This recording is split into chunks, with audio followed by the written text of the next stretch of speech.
here was another question. Actually, let me see.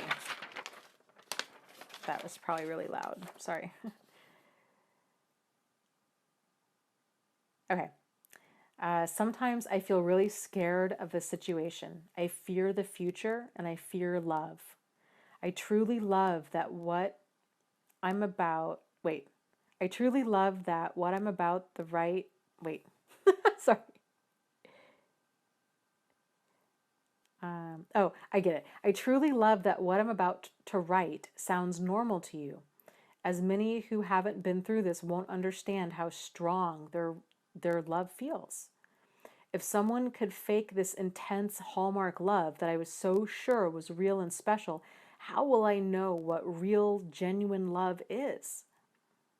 I now know that I ignored a lot of red flags with the narcissist, but I really believed the act he put on. Great, great question.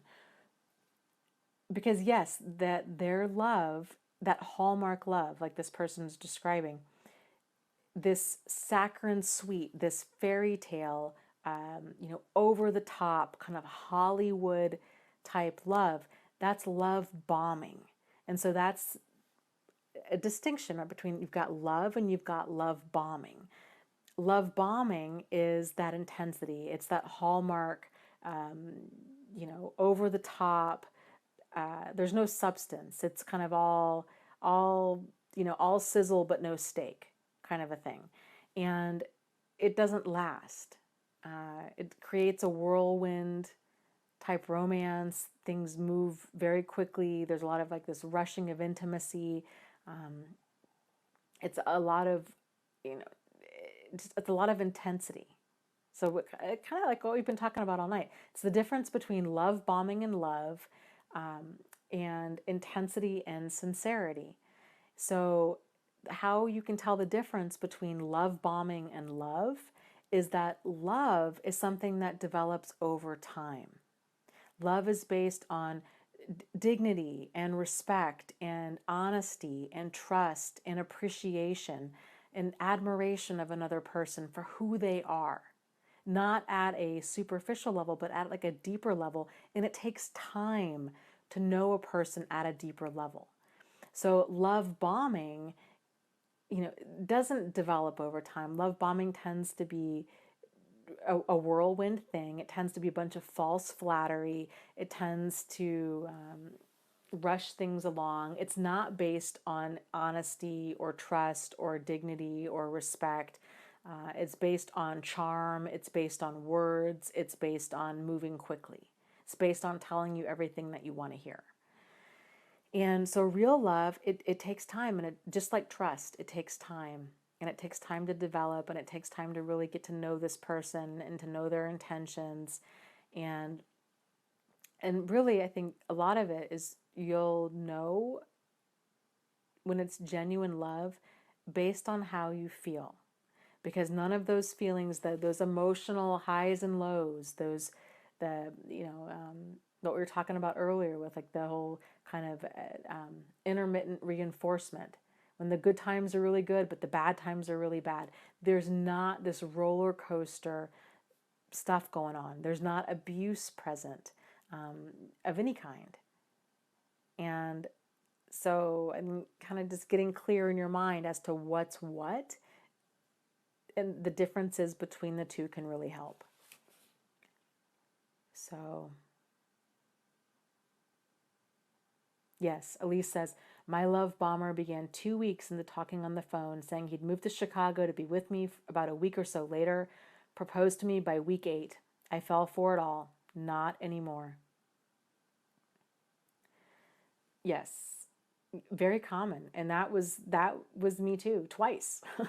So they can be very charming and convincing. And, looking back at my own, gosh, I got to balance on this thing. Looking back on my own situation,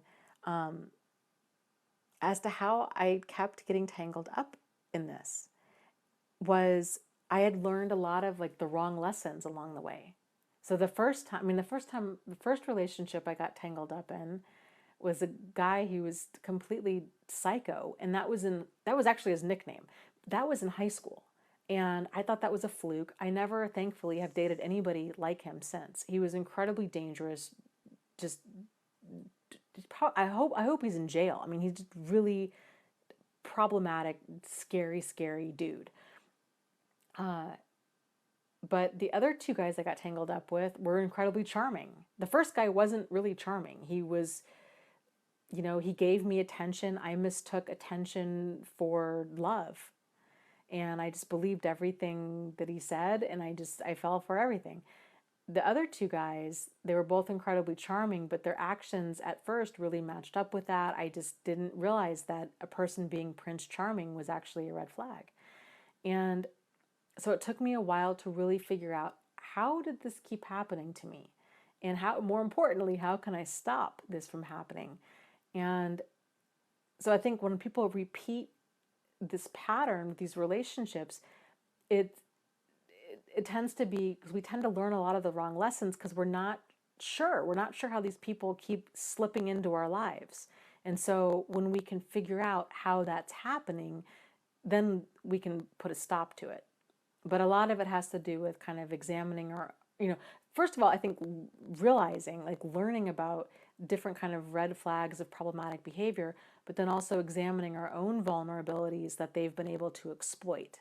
And not to say that we have to fix ourselves 100% before we start dating again, because we don't, but it's more of at least knowing what our vulnerabilities are at that point in our life, so people are, so they're not so easily exploited.